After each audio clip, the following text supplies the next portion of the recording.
fantastic. You can reach out to me. We're definitely going to try to send a whole bunch of kids. We have a huge group of kids that we'll try to send again this year from our side. And if you want to get involved in some way, if you're interested in helping, just come chat to me as well. There's lots of space for help, lots of scope for everybody to take part in that and be a part of that. Great. Okay, so let's talk about grit a little bit today. So the lesson or the key verse that we started today from is Galatians chapter 6 and verse 9. And let us not become weary in doing good, for at the proper time we will reap a harvest if we do not give up. Now, if you've watched, there's a very old Western movie, and there was a sort of a remake of it not so long ago called Grit. And if you know what the definition of grit is, Phoebe asked me this morning, Daddy, what are you preaching on grit? What's that? Well, you're going to have to listen later.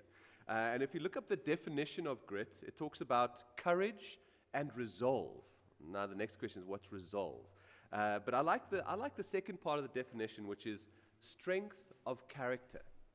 You know, who you are, the strength of who you are, and your ability to not give up.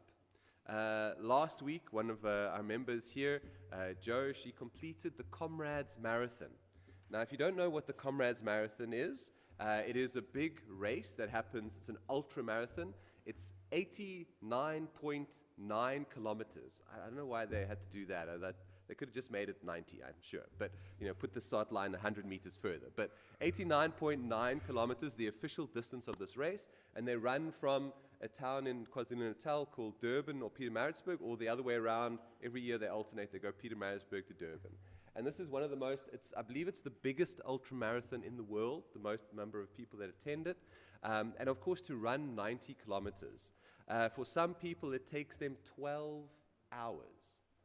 All right, I think the cutoff time exactly is like 12 hours, 12 and a half hours, something like that. So, the goal is to try and complete it. Some people run it in 3.5 hours, but they're all a bit crazy, so we don't know who they are. But can you imagine running for anywhere between 6 to 12 hours consistently?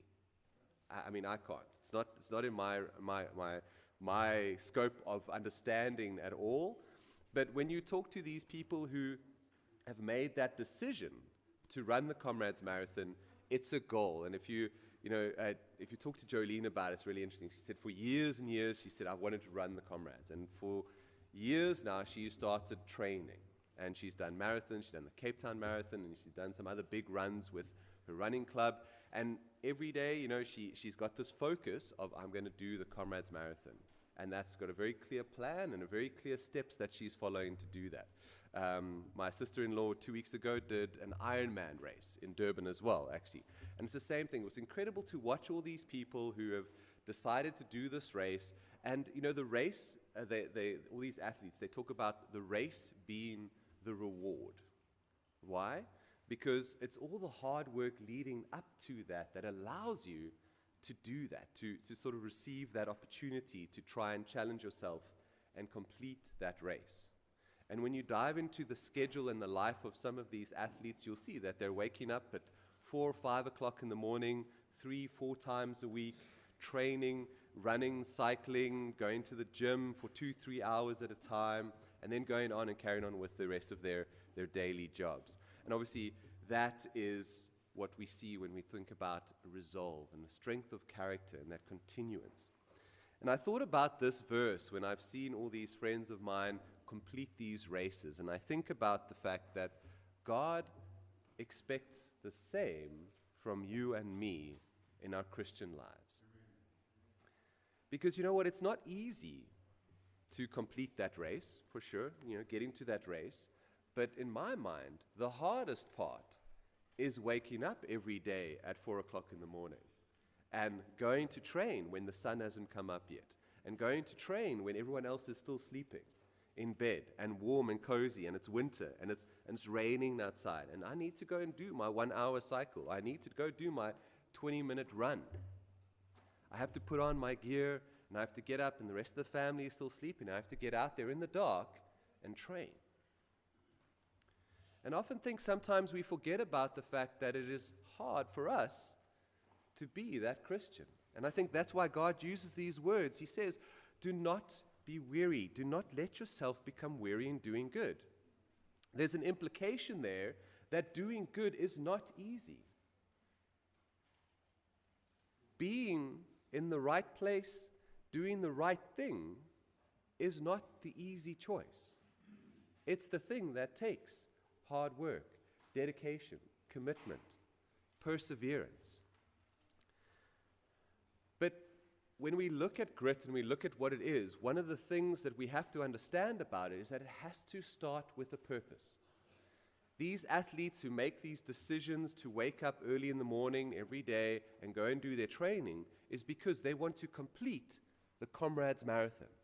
They want to complete this Ironman that they've set out to do. They want to complete the cycle race that they want to do. That is their goal. That is their purpose, and that is their focus. And you and I this morning need to decide if we have a purpose. Are you clear about what your why is? Why are you here this morning? Why did you wake up early this morning to get to church? It's going to be a kind of weirdly beautiful day outside today. We could be preparing, going to be outside, having a picnic maybe, sleeping in a little bit. You chose to wake up this morning to be here. Why? When we go to Philippians chapter 3, verses 13 to 14, and I'm going to show you 3 verses that I want to focus on, 3 points today, keep it quiet and simple, so you can all get to your Father's Day lunches or your celebrations this morning. But there's three points that I want to bring up. And the first one is we have to have grit, we understand that, but we have to have a purpose. And in Philippians 3, verses 13 to 14, it says, "But one thing I do, forgetting what is behind and straining forward to what is ahead, I press on." Our race, our reward is this eternal life. Right? That's our reward. And we have a long journey until that. Until the day we die, we are preparing for that race. Not until tomorrow, not until we get retirement age, not until we get to 60 or 70 or 80 years old. Until the day you die, you are preparing for that final reward. So we have to think about the fact that every day we wake up, we are still striving towards that. That's what this verse talks about. We can't look behind us. We know yesterday we messed up. We know yesterday we made a mistake. This week, we did something we should not have done. We know we stepped out of the line that we shouldn't have. We maybe mistreated a family member, or we said something that we shouldn't have said at work, or we shouted at the driver who cut us off, whatever it might be. But we can't look behind us. We have to continue looking forward. And with that clear purpose, grit becomes a possibility. Grit becomes something that we can focus on and we can go forward. We need to make sure that we can see, and we can take so many amazing examples. If we think about the life of Paul, who wrote this verse, by the way, think about his life. And we know that Philippians is one of the most encouraging books that he wrote. And where was he when he wrote that? In jail, locked up. Why was he locked up? Because he believed in God, because he followed and he was preaching Christ. So he was trying to do the right thing, and despite trying to do the right thing, he was treated like a criminal. And even in that moment, he had the foresight and the knowledge to say, we have to continue striving on. Don't let this worry you. Our purpose has to be clear. What is our goal? Are you clear about your why this morning? And that's a big one. That's a really big one for us to each answer for ourselves. What is our why in this Christian journey that we are taking together? The other thing I want us to think about is, and like I said, I like the definition, the strength of character. Now, oftentimes when we think of strength, we think of muscle and we think of human strength. And if you watch any of these videos on YouTube about fitness and health, they'll tell you how many exercises, how many reps you have to do, and how much weight you can do, and 30 reps of 20 kilograms, and then you've got to do this and that, and so many push-ups and sit-ups. My Facebook is telling me, I don't know, obviously Fran must have told them something, but my Facebook is telling me every day about some 40-plus-year-old man who can get a six-pack. So I think Fran whispers to my Facebook to advertise these exercise programs for me. But, you know, every day there's this 40-year-old man on my Facebook saying, just do these push-ups for 5 minutes a day and you'll look like me, you know? Anyway, how is muscle built? Well, muscle if you understand that, is actually every time we do these exercises, muscle actually tears and then grows again. And that's how you get bigger muscles, boys, if you didn't know that. If you want to get those big muscles, you have to tear your muscle so that it grows back again and then it gets bigger. Right? That's how growing muscle works. All right? And I thought about that. That's kind of like what we go through, isn't it? Grit means that we have to push through resistance. It's going to be uncomfortable. It's going to be difficult. For us to build this character, to build the strength of character that we need, we're going to go through trials and temptations. Romans chapter 5, verses 3 to 4, it says, suffering produces perseverance. Perseverance, character, and character, hope. Think about that for a moment. We cannot get stronger as Christians unless we are challenged, unless we go through difficulties. If life is too easy, we're never going to grow. We're never going to get better. We're never going to get stronger. We often talk about that in the sphere of Christianity. We say, oh, they went through that so that they could help someone else. And I know that's sometimes difficult to hear, and maybe that's sometimes the wrong way to think about it. But when you go through something difficult, losing a spouse, losing a sibling, losing a child, when you go through that and you persevere through that, you grow the ability to deal with that.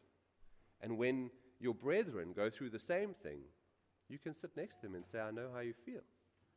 I've been through it. I'm not over it. I'm not fixed. I'm not magically over my mourning. I'm still going through that, but I can sit with you and understand. And I think that's so key to us. God doesn't waste our hardships, is one of the points that I want to put here. He uses them to build strength. One of the preachers up here once, I heard him say, trials are gym for the soul. Going through difficulties is exercise for your soul. It's going to stretch your soul muscle so that it can grow stronger. And that's the perseverance and that's the growth that we need. We need to grow like these muscles, and we can only do that if we have this resistance. All right? If you go to the gym and you want to build big muscles, you can't just pick up the bar and just do 100 of those. You're going to get nowhere. You need to add weight to that bar so that, oh, it's a bit difficult now. Okay, oh, it's hurting. Because without that, nothing is going to grow. All right, please don't go all out and do gym now. Okay, point 3 that I want to is grit requires an internal vision. And we sort of started with this. But it's important for us to understand our why, and it's also important for us to understand the vision. What is the bigger purpose here? I often have these discussions with some of my, I would say, acquaintances who are atheists. And I say, well, what's the point? If there is nothing beyond this life that we're living now, you're going to die. When you die, you get in a box and that's it, right? If that's what you believe, okay? Because that's the fundamental difference, right? An atheist, after we die, there's nothing. Okay. But what's the point? Why care about the people around you? Why care about the community? Why care about your children? Doesn't matter. When you die, then it doesn't matter. You're dead. It's over. What's the matter? You know? Do whatever you want as you want. But it's an incredible thing when you look at humanity, there's always this underlying moral compass. And God writes about that in Romans, by the way. He says, I'll write what is good and wrong, what is good and evil on your hearts. That's why fundamentally there's a foundation there that we're all based off. Whether you believe in God or not, there is a foundation there that's written on our hearts. But we need to be clear. 2 Corinthians chapter 4, verses 16 to 18, it says, we fix our eyes on not what is seen, but what is unseen. Even for those, and this, no disrespect to those who are focused on the Comrades Marathon, but if you think about that, we train, we drive, and we focus, and we spend all those hours and those weeks and those months leading up to the Comrades Marathon. We do the Comrades Marathon, and I mean, I can't even begin to explain what that must feel like, having not done that. But I can see in those people who I've seen complete it, the euphoria that they go through, the journey that they go through, the incredible growth, I think, that they go through as a human being, to see what they were able to push their bodies to do and to achieve. But then the race is done. And that's the benefit for you and me. that our purpose is based on the fact that we have something that will last forever. The reward that we can get on that day that we die is never going to end. We're not just going to get a medal and everyone pats us on the back and congratulates us for a few weeks afterwards, and we can put that on our wall and go, oh, that's nice. Cool, I got a medal. That's something, you know. Forever, we will be in the perfect place. Forever. So the hard times and the trials and the difficulties that we go through now have this reward. And that's what we have to keep focused on. That is what has to be our focus. I read a really interesting book called Grit, actually, and that's probably why I got to this a little bit as well. But it was really incredible. This woman did all these studies and these researches. And if you know what the Navy SEALs are, they are sort of the top elite special forces. So in America, if you go to the Army, you go to the military, then you can go to special forces. And then if you're good enough for that and you excel in that, then you can go be a Navy SEAL. Right? That's kind of the level we're talking about. So it's the best of the best of the best. And what they do is they take these Navy SEALs and they put them through the hardest, most excruciating training for the first, they call it summer camp. Ironically, it's not like summer camp.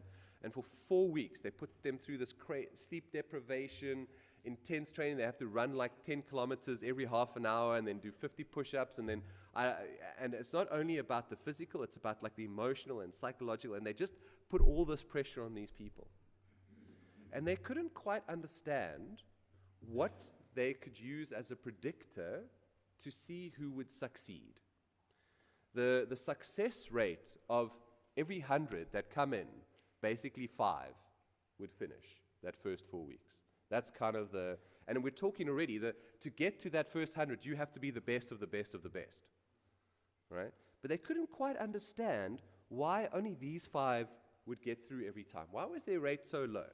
What could they use as an indicator to predict who would succeed? And this is a bit of a life lesson for all of us. Well, they did studies and they looked at the IQs of the different people, and they looked at all their university scores, and they looked at their ability. How fast could they run 0 to 100 meters, right? How fast could they, how far could they run? How fit were they? So they did all these different tests. And then they did a bit of a psychological test to see their grit. So they asked them some questions about perseverance and drive and passion and goal. And you know what? The number one indicator for success was grit.